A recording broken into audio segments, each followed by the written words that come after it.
Hey guys, this is my 2020 Lowrider S, and in this video I'm going to show you how to relocate your gauges from the tank console up under the stock fairing. Replace that plastic bezel with a metal one that I designed.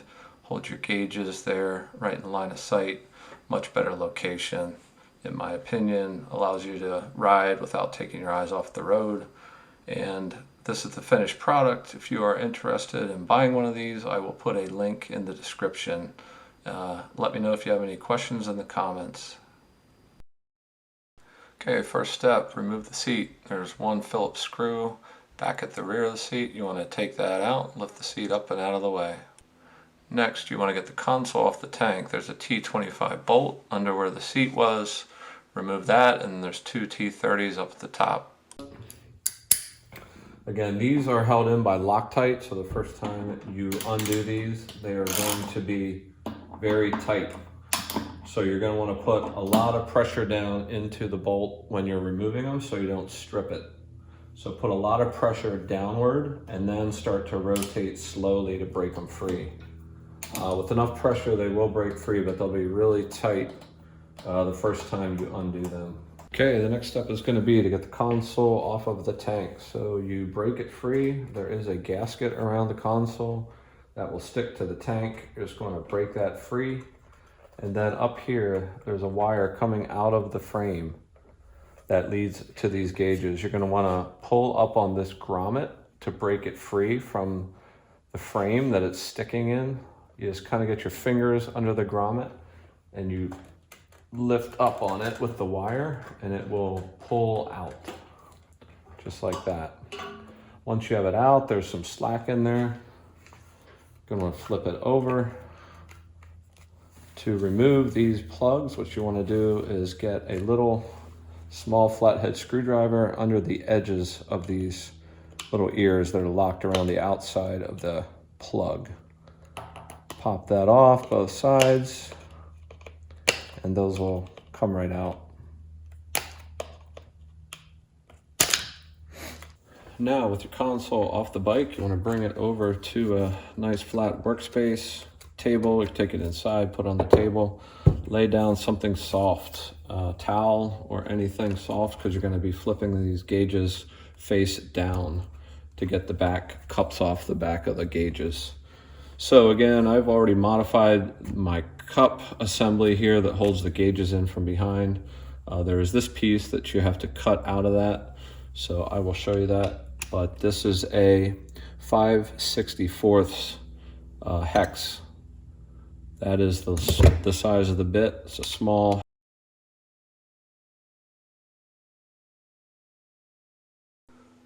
Okay, once you have those 4 screws undone, you can remove the cup.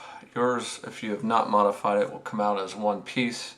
There's a connecting piece in the center that I've removed from mine already for this video. As you can see, you have to cut that away. You just want to take hacksaw or an angle grinder with a cutoff wheel, and you want to just cut that back basically almost to the point of the vertical pieces on both cups. And you're doing that so that you can rotate them 90 degrees. You're going to reuse them on the back of the new bezel. They'll just be reused much like they are on the stock bezel to hold it in from the back side. Okay, now that you have your gauges free, they're going to go into the new bezel. So I'm going to have my speedometer on the left-hand side. So upside down, it's going to be on the right-hand side, and then my tack on the left. Just want to center that behind the bezel. The factory rubber O-rings will come through the back side. You can see there, they're sticking through. I want to make sure they're nice and centered and the O-rings are through on both sides. Take your cups that are separated. This one is the tack side, has the step down. That will go on the bottom. So these open ears are on the top when you're putting it on from behind. Then this one will go the other way. It will have this sticking up. That's how that will go. So both cut ends will be facing up. Here we have our finished bezel with the gauges mounted. You can see You can paint these rings. I see some guys are doing that. You can also buy inserts that stick on over top of these, black them out. I probably will do that eventually. But the gauge bezel face is black, and then on the back, this is how the cups are arranged on the back side, all screwed in. Now, to do the next part of rerouting this cable up under here is going to be to lift the tank up. It's going to make much easier getting to this grommet here that holds the factory wiring that goes up here under the headlight bezel in the front. So to do that, we're going to remove this bolt, which is a 5/16 hex, and then the nut is a 9/16 on this side. Just going to want to loosen that up to break it free.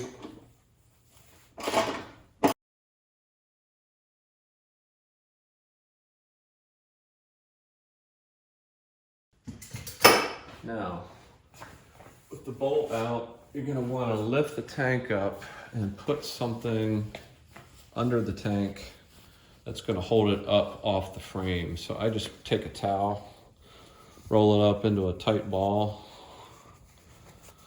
over on itself a couple times so you have a nice thick piece. So you're going to lift the tank up. So now you're pretty much just using the towel or whatever else you can find that's soft, not going to hurt the paint, to jam up in there to wedge the gas tank up off the frame. That's really what you're trying to do.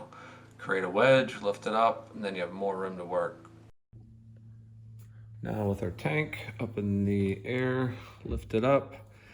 Gonna take and pull this grommet out of the frame. You can see just peels back, and then in the front it kind of wraps around. You can see this part wraps around and down under the front.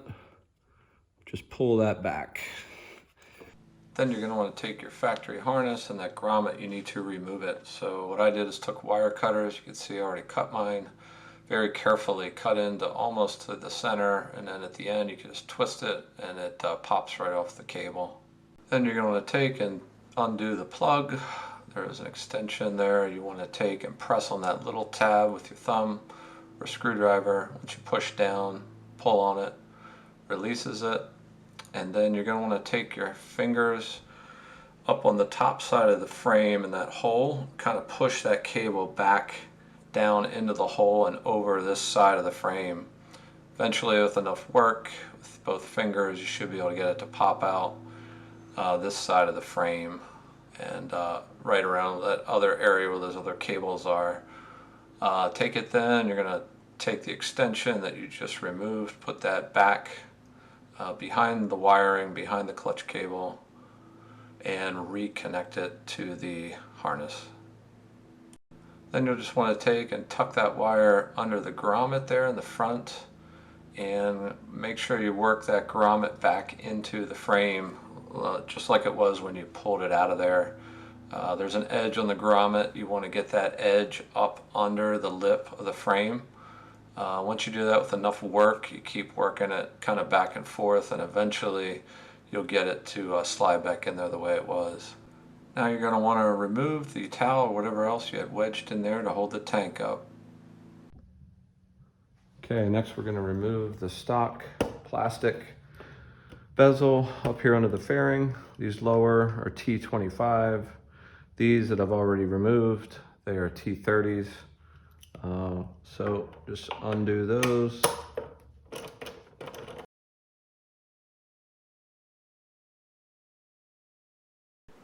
Now you're going to take and modify that bracket that was behind the plastic bezel, that black steel bracket there. You can remove it from the bike. There's two bolts that hold that on from underneath. I'm not showing that in this clip because I've already modified mine, but you take a hacksaw, an angle grinder with a cutoff wheel or a Dremel with a cutoff wheel, and there's the part that you want to trim off. So that piece is not used anymore. Take a Dremel or your hacksaw, cut that off, and that's what you're left with on the bike.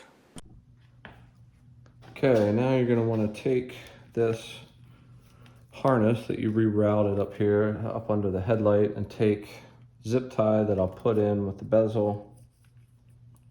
I just want to put it around a wire or two in here, just to give this something to stay snug against. You don't want that flopping around up there because you did reroute it and it's got some weight to it. So put on there loosely for now. We'll get back in there and tighten it up after we get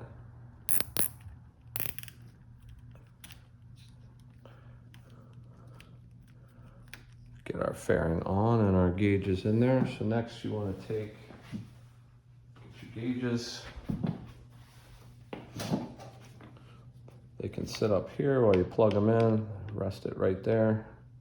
Just make sure you don't leave your hands off of it. So the shorter plug is to the speedo, because that was on top of the tank. So it's got a shorter cable. So that's going to go right in here. Key part. Got to get the fairing on into these grommets down here, because they screw in. They have the nut part of the assembly. So I want to take that, get one started through the front. Here you're going to be reusing the screws from the stock plastic bezel. They are the two silver lower ones, not the black ones that are up in the middle of the plastic bezel. Here's a front view of the bezel installed. Those two silver screws down the lower corners. Now, like I said, there is some adjustability in height. Those holes in the bezel are slotted, so you can raise that up and down slightly to kind of get it right where you want it. Just take your T25 bit, put a good bit of pressure on them. You don't want to over tighten these, so just nice firm pressure. As far as torque goes, I would probably Loctite them as well. I'm going to do that to mine, I believe. Once you get it test fit in there, you can take it back out, put some Loctite on them, and put them back in there. But yeah, that's pretty much it. All installed. Like I said, yeah, there are some options for the tank console. You can get a block off plate to cover up the holes. I'm probably going to make one of those myself as well. But those go right over, cover up the holes, or you can get a whole new console that's slimmer, lower profile. Seen some guys using those, they look great. Painted black to match the tank. But yeah guys, that's pretty much it. Let me know if you have any questions, post them in the comments below. I'll try to answer any of those. I'll also put a link in the description where you can order one of these. It's a direct link for a PayPal merchant site where you can pay with credit card, PayPal, or whatever other method they accept. And let me know. Hope you guys, if you do order one, hope you enjoy it, and thanks for watching.